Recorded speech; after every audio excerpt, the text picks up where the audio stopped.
Assalamualaikum warahmatullahi wabarakatuh. Perkenalkan, nama saya Noval Tauhid Hidayatullah dari Program Studi Biologi Universitas Pendidikan Ganesha. Pada kesempatan ini, saya akan membahas mengenai salah satu organ dari sistem ekskresi, yaitu ginjal. Sebelumnya, apakah kalian tahu sistem ekskresi itu apa? Sistem ekskresi adalah sistem pembuangan zat-zat sisa metabolisme yang sudah tidak berguna atau berbahaya jika disimpan di dalam tubuh. Berbeda dengan sistem sekresi. Jika sekresi adalah proses pengeluaran substansi kimiawi, misalnya enzim dan hormon oleh sel atau kelenjar yang memiliki kegunaan tertentu. Selanjutnya, saya akan membahas mengenai ginjal. Ginjal merupakan organ utama yang memproduksi urin. Ginjal berjumlah sepasang, terletak di belakang perut, sebelah kanan dan kiri dari tulang belakang, di bawah hati dan limpa. Sebagian ginjal, bagian atas dilindungi oleh tulang rusuk. Ginjal sebelah kanan terletak agak ke bawah dibandingkan dengan ginjal sebelah kiri, karena terdapat hati di sebelah kanan. Di atas setiap ginjal terdapat sebuah kelenjar adrenal atau kelenjar suprarenalis yang terletak di sini. Ginjal berbentuk seperti kacang, berwarna merah tua keunguan. Berat dan besarnya bervariasi, bergantung pada jenis kelamin dan umur.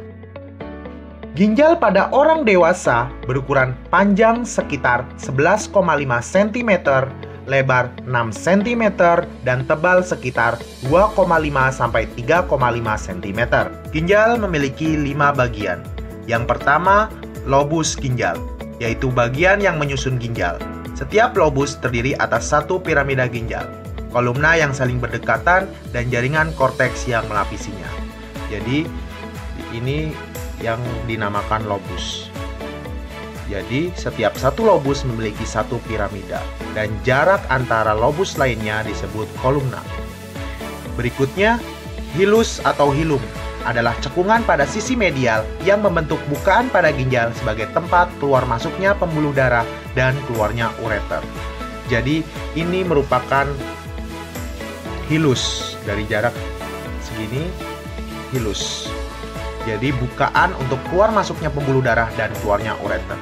Yang ketiga yaitu sinus ginjal, yaitu rongga yang berisi lemak yang membuka pada hilus. Jadi di sini bagian sinus, rongga.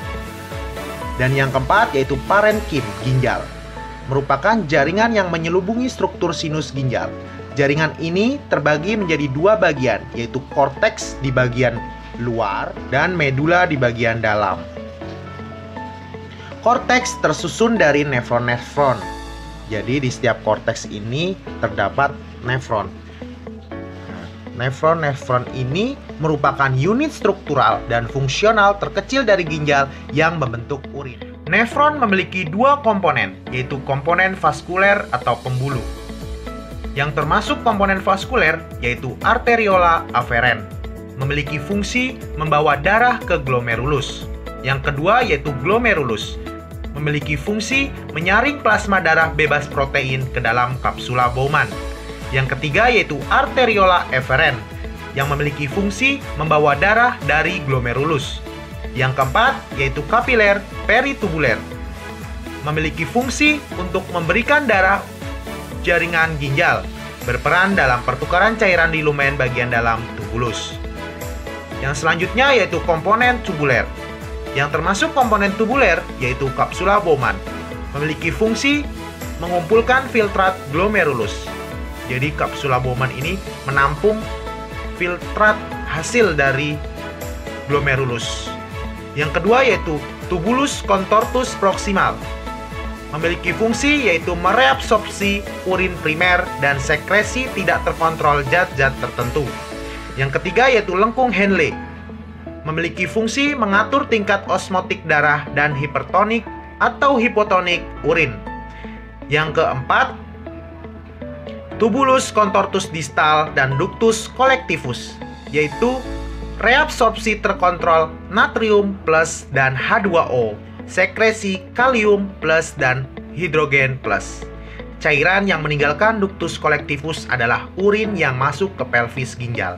Jadi, ductus collectivus ini yaitu sebagai pengumpul dari hasil urin sesungguhnya yang nantinya akan dibawa ke pelvis ginjal. Yang kedua yaitu medula. Terdiri atas 15-16 massa triangular yang disebut piramida ginjal. Selanjutnya yaitu proses pembentukan urin terjadi dalam 3 tahap. Yang pertama yaitu filtrasi glomerulus adalah proses penyaringan plasma bebas protein melalui kapiler glomerulus ke dalam kapsula Bowman. Yang kedua yaitu reabsorpsi tubulus adalah proses penyerapan kembali zat-zat yang dibutuhkan oleh tubuh seperti glukosa, asam amino, air, dan garam mineral. Urin yang dihasilkan setelah proses reabsorpsi tubulus disebut urin sekunder. Yang terakhir yaitu augmentasi atau sekresi tubulus adalah transport aktif yang memindahkan zat-zat tertentu dari darah dalam kapiler peritubuler, keluar melewati sel-sel tubuler menuju ke cairan tubuler dan masuk ke dalam urin. Augmentasi terjadi di tubulus, contortus distal, dan ductus collectivus. Organ ginjal atau sistem urinaria. Yang pertama yaitu nefritis adalah radang nefron pada ginjal yang dapat disebabkan oleh infeksi bakteri Streptococcus sp. Gejala yang timbul adalah darah dalam urin dan pengumpulan air terutama pada kaki serta kerusakan fungsi hati. Yang kedua yaitu gagal ginjal. Kegagalan ginjal dalam memproduksi urin yang disebabkan oleh kerusakan glomerulus. Yang ketiga yaitu albuminuria adalah ginjal yang tidak dapat melakukan penyaringan protein. Yang keempat yaitu uremia adalah kegagalan fungsi ginjal dalam membuang urea keluar dari tubuh. Sekian pemaparan dari saya, kurang lebihnya mohon maaf. Wassalamualaikum warahmatullahi wabarakatuh.